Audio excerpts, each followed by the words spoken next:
अविश्वसनीय लगता है कि पुराने जमाने में रानी का चुनाव कितना सख्त था। राजा ने सही सुंदरता मापने के लिए शारीरिक परीक्षणों के नमूने तैयार करने को कहा था, जिसे सिर्फ पास ही नहीं करना था बल्कि ऊपर की घंटी को भी नहीं छूना था। नवयौवना तीनों राजकुमारियां अपने खानपान का महत्व समझ चुकी थीं और अपने शरीर का उत्तम ध्यान रखती थीं, इसलिए सभी ने आरंभिक परीक्षा सरलता से पार कर ली।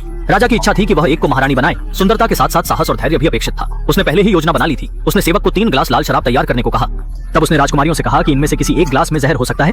इस चुनौती में साहस और नसीब का इम्तिहान है, जहां सिर्फ वीर ही कामयाब हो सकते हैं। ऐसा उसने कहकर कैदियों को शराब पिलाने का हुक्म दिया। एक ने जहर पी लिया और एक कैदी गिर पड़ा। ये देखकर राजकुमारियां भयभीत हुईं, परंतु राजा ने कभी भी अबोध को हानि नहीं पहुंचाई। इसके पश्चात तीनों राजकुमारियों की आंखें बांध दी गईं। राजा ने पुनः 3 गिलास वाइन का इंतजाम किया व चुनने को कहा। उस प्रतिस्पर्धा से एक बेहिचक बाहर हो गई को कहा, लेकिन छोटी राजकुमारी ने प्रतियोगिता जारी रखनी चाहिए। इस पर बड़ी राजकुमारी घबरा गई। वह भयभीत और परेशान थी, लेकिन हार मानना नहीं चाहती थी। उसने एक गिलास उठाया। छोटी राजकुमारी ने एक गिलास उठाकर पी लिया और सुरक्षित रह गई। बड़ी राजकुमारी और अधिक घबरा गई। उसने दूसरा गिलास उठाने की कोशिश की, लेकिन डर से हार मान ली। छोटी राजकुमारी ने दूसरा गिलास पिया और सभी को आश्चर्यचकित कर दिया। अंत में बचा हुआ तीसरा गिलास भी उसने पीकर शांत पकड़ा।